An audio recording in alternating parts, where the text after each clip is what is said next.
students, welcome to Biome, Jano Biology, Dil Se. In this episode, we will discuss about sexual reproduction. Now, question is that what is sexual reproduction and what are the features of this sexual reproduction? So, let's start with that. So now, if we discuss about the features of the sexual reproductions, so the first feature is that the sexual reproduction is biparental. Sexual reproduction is biparental. So biparental means, we know the bi means two and parental means the two parents. That means in the sexual reproductions there is a need of two parents. Correct? Now if we come to over here, the two parents. So out of in these two parents, the one parent will be male, as we denote it like this, and another parent will be female. Now from this male there will be a formation of male gamete, and from this female there will be also production of the female gamete, and this male and female gamete will fuse, and these fusions, what we call as fertilization. And as a result, due to the process of fertilization, there is a formation of zygote, and the zygote will further develop into offspring. Correct? Now here if we look, this zygote is a vital link between parental generation and between progeny. So this zygote is a vital link between parental generation and the progeny. This is the first feature, and the next features is that in sexual reproduction, definitely there is a formation presence of two parents. So as a result, what will be happen over here in the sexual reproduction, the offspring whatever will form, they will be non-identical to their parents. They will be non-identical to their parents. इसका मतलब ये नहीं है क्या ये parents के जैसा दिखने में बनेगा ही नहीं, बनेगा थोड़ा सा पेरेंट्स के जैसा दिखने में बनेगा, but as like asexual reproductions, they will be not called as a clone. They will be not called as a clone, but they are non-identical. Okay, clear? So let's come to the other features of this sexual reproduction.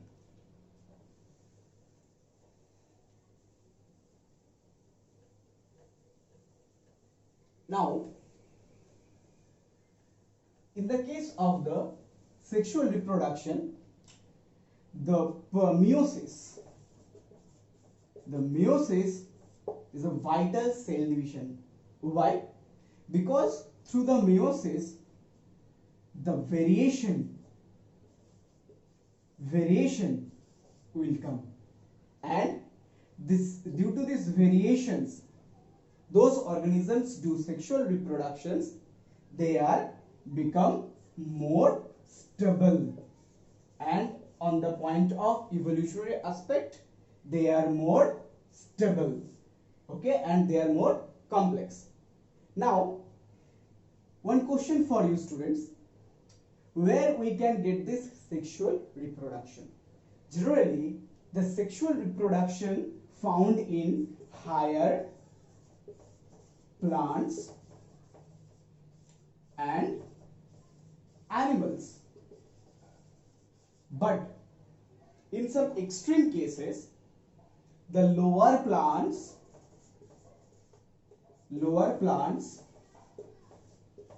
they also shifted to sexual mode of reproduction. As we know, the lower plants generally they follow the asexual mode of reproduction, but these lower plants they can also follow the sexual mode of reproductions in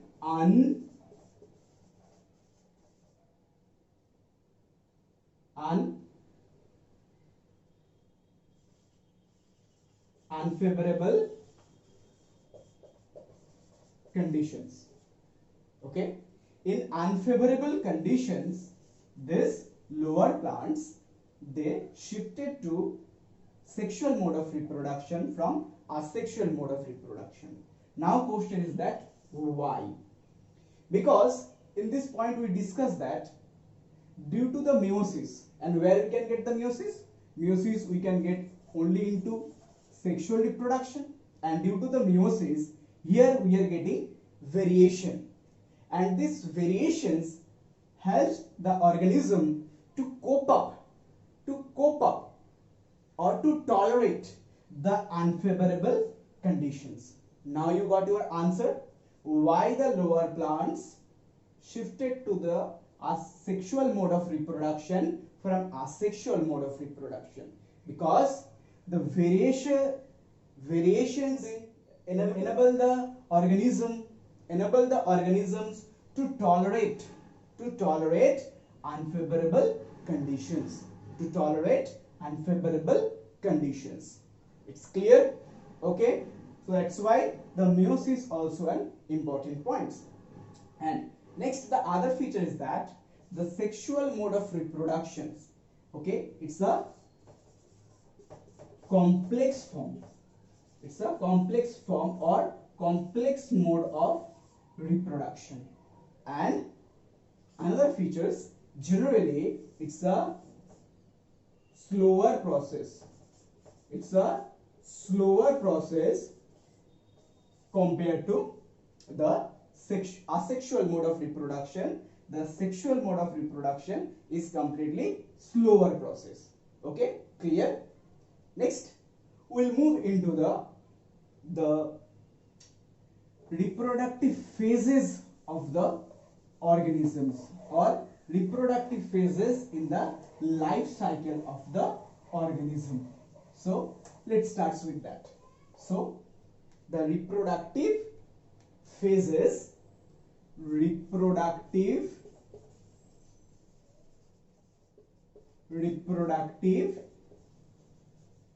phases in life cycle of organisms.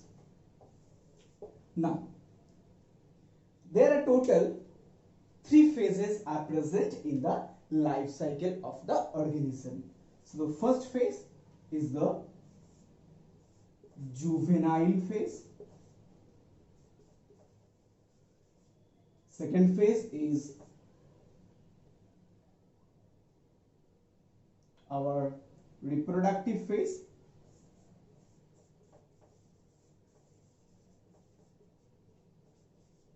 And third phase is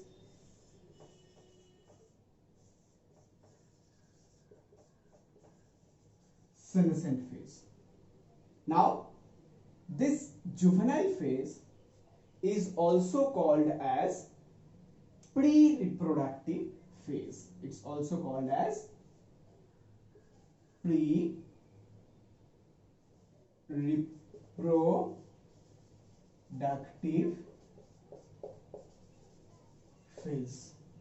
Okay, and this senescent phase is also called as post-reproductive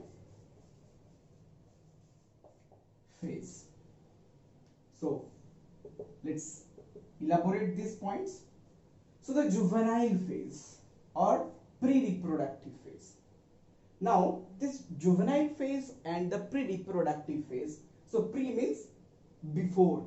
So before pre-reproductive phase, the phase is called as juvenile phase. And in this phase, few things is very predominant, like growth. Growth is very much predominant over here, and they will attain the maturity.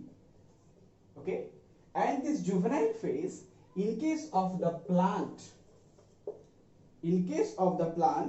this juvenile phase is also called as vegetative phase. Okay, clear? Now come to the reproductive phase. Now once we comes to the reproductive phase, so in this phase what will happen? The growth is already complete. Now in this phase the organism will attain the maturity in their sexual parts, in their sexual structures. Okay, as for an examples, in case of the human beings or in case of the mammals, inside the testes there will be onset of the spermatogenesis. In case of the female, inside the ovary there will be onset of the oogenesis. In case of the plant, there will be also formations of a very much fascinating structure. It's called as flower. So this phase is very much predominant, and it is very much remarkable by the maturity and complete formation of sexual structures. Okay, clear? Now in case of the animals, it is not so much remarkable from outside, but it is remarkable. But in case of the plant, in case of the higher angiosperm, what is angiosperms? We already know the angiosperms are the flowering plants. So in case of the higher angiosperms, in this reproductive phase, there will be a formations of very much fascinating reproductive structure. It's called as flower. So by the formations, once you are getting the flower blossom in the plant, so that means it's an indication that particular plants in the reproductive phase. Okay, clear? So next comes to the senescent phase. So the senescent phase is also called as pre-reproductive phase. Now in this post-reproductive phase, senescent phase means the post-reproductive phase. In the post-reproductive phase, what will happen? So inside the body, the all metabolic activity will come down. Okay, will come down. Growth already complete. The sexual parts or sexual structures are already matured. Okay, now inside the body there will be decreasing of the cellular functions. The organ will not work properly. So as a result, the metabolic activity will decrease, and ultimately these conditions will lead to death. Clear? Okay. Now, is it clear? So the total 3 phases: the juvenile phase, reproductive phase, and the senescent phase. Okay. In the juvenile phase, what will happen? In the juvenile phase, generally the growth will be maximum. Okay. And in the plants, it's also called as vegetative phase. And the reproductive phase, in this phase, there will be a sexual maturity in the sexual structure, or in the maturity in the sexual structure. And in the higher plants, in the angiosperms, it is remarkable by the blossoming of the flower. And the senescent phase is also called as post-reproductive phase, and in this phase the metabolic activity will come down, and ultimately these conditions will lead to death. Clear? Okay. Now, after this, we will look into the other features of the sexual reproductions.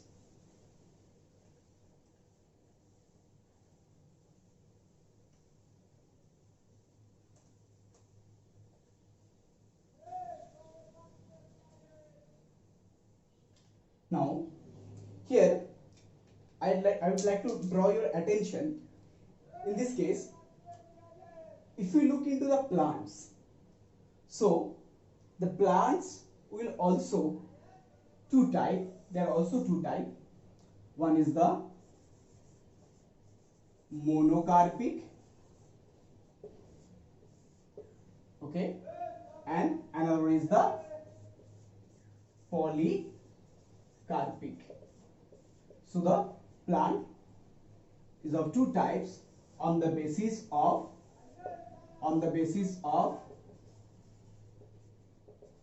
fruiting and flowering. So in the case of fruiting and flowering, the plant is of two types, the monocarpic and the polycarpic.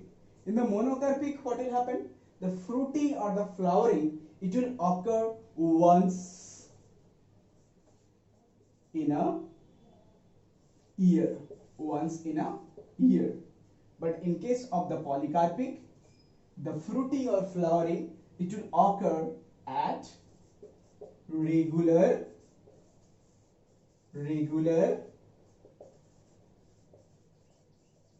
intervals. Okay, clear?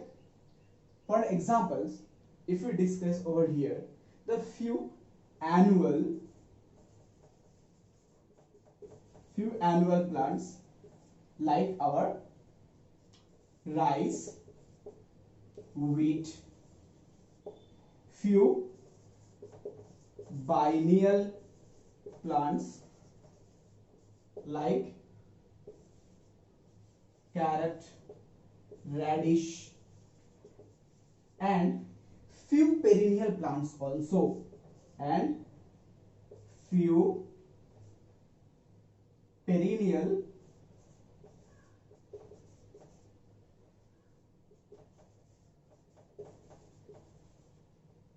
like bamboo. Now, in bamboo, few species of the bamboo, the fruiting and the flowering occurs after 50 to 100 years, and just after that fruiting and flowering periods, the species of the bamboo will also die.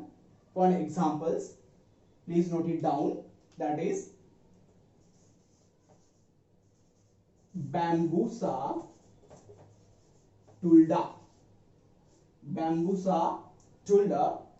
where the fruiting and the flowering periods occurs after 50 to 100 years, and after these periods the fruit and the flower will come into the species of the bamboo, and after these things the plant will also die.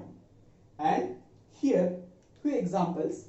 Here generally commonly the perennial plants. Example, mango, apple. Okay.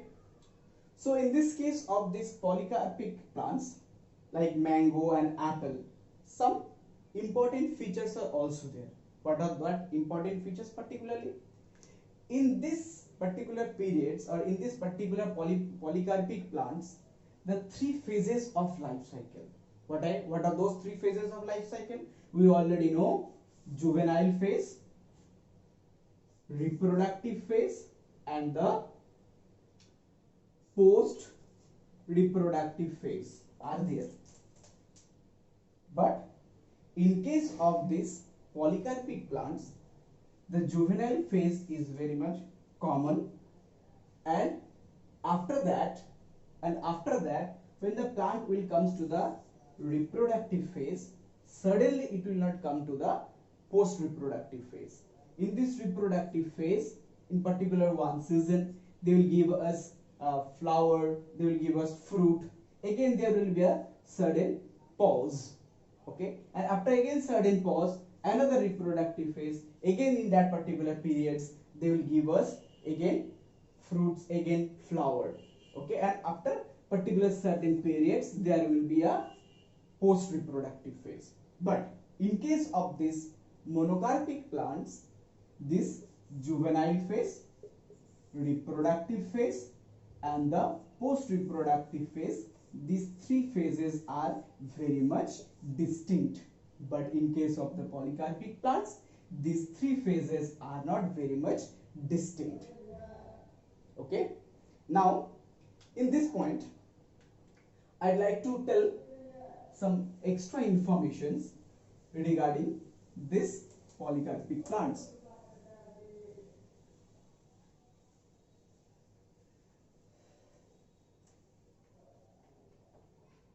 There is a plant, name of the plant is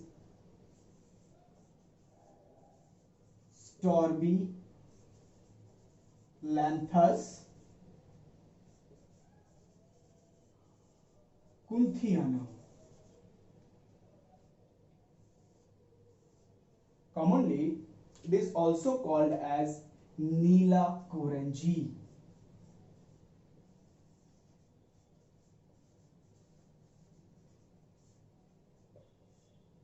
Okay.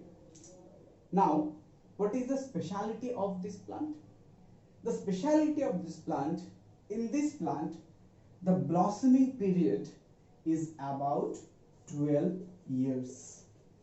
That means एक बार इस plant में फूल खिलेगा तो अगले फिर 12 साल के बाद इस प्लांट के अंदर में फूल खिलता है.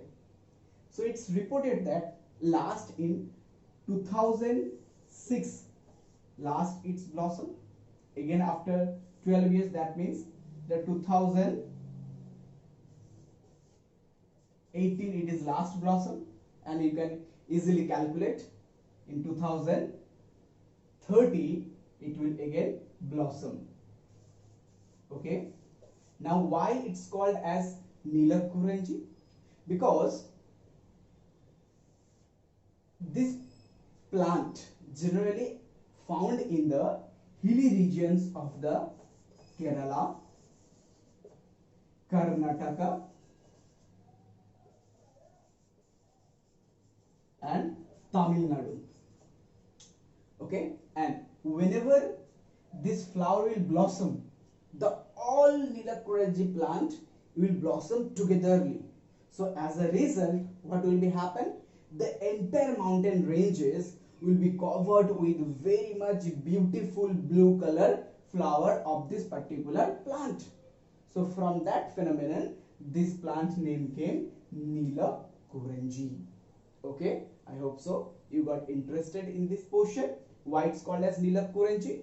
Whenever this plant will blossom, whenever this plant, in this plant the flower will blossom, the all plant will form the flower, and their particular color is the blue color, and this blue color it will found in the entire hilly regions of this Kerala, Tamil Nadu and the Karnataka belt in the mountain ranges. So from the long distance, the entire mountain it will be looks like a blue mountain, and this is also very much attractive. So that's why many tourists also get attracted in this particular season. Generally, this plants blossom September to October. Okay, clear? Next, we comes to the other features of the sexual reproductions in case of the animals. Now, have you ever seen that one? That cow. Cow all time gives us milk. Yes or no? Definitely answer is no. In particular season only, the cow gives us milk. Why? Why? The birds, they lay eggs all time in a year? No. In a particular season, they lay eggs. So that's why here there is a two types of the breeders are there. One is the seasonal breeders and one is the continuous breeder. Okay. Now in these points we have to know one thing, the concept of you already know the menstrual cycle, okay, and the other one is the estrus cycle.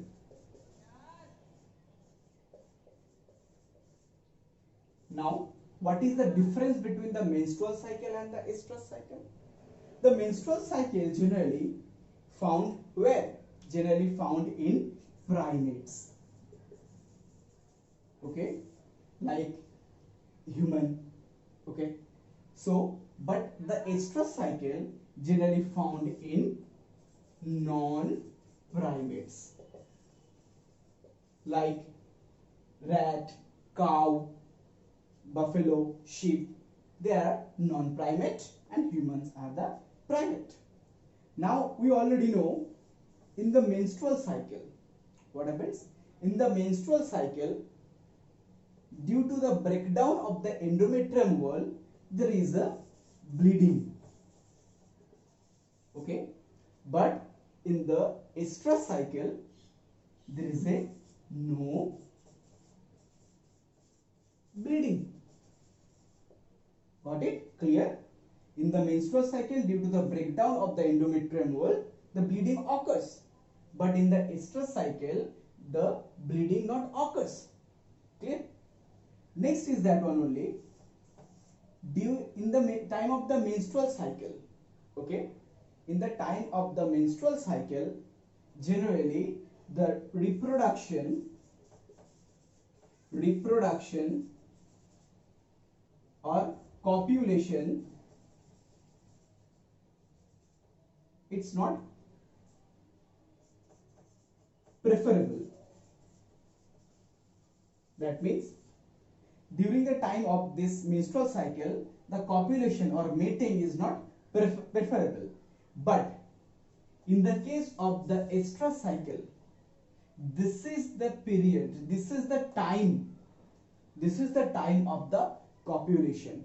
In this time, if they mate with each other, then only there is a chances of the pregnancy. Otherwise, there is a no chance of the pregnancy. That means here the copulation is allowed. Okay, surely it is allowed. And if in these periods the copulation is done or coitus or mating is done, then only that particular organisms can get pregnant. Clear? Okay. So for examples, we can write human.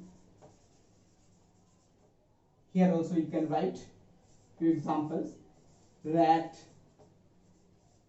cow, sheep. Okay. Now on this point, if we discuss the seasonal breeder. So the seasonal breeder, that means the breeding or mating particular depend upon particular season. Okay, as we are getting in the estrus cycle. Through a year, all time the reproduction is not a permissible. The reproduction is permissible into particular season. That's why it's called as a seasonal breeder. But the continuous breeder, like human being, the reproduction is possible or copulation is possible through entire year. So that's why the humans are the continuous breeder.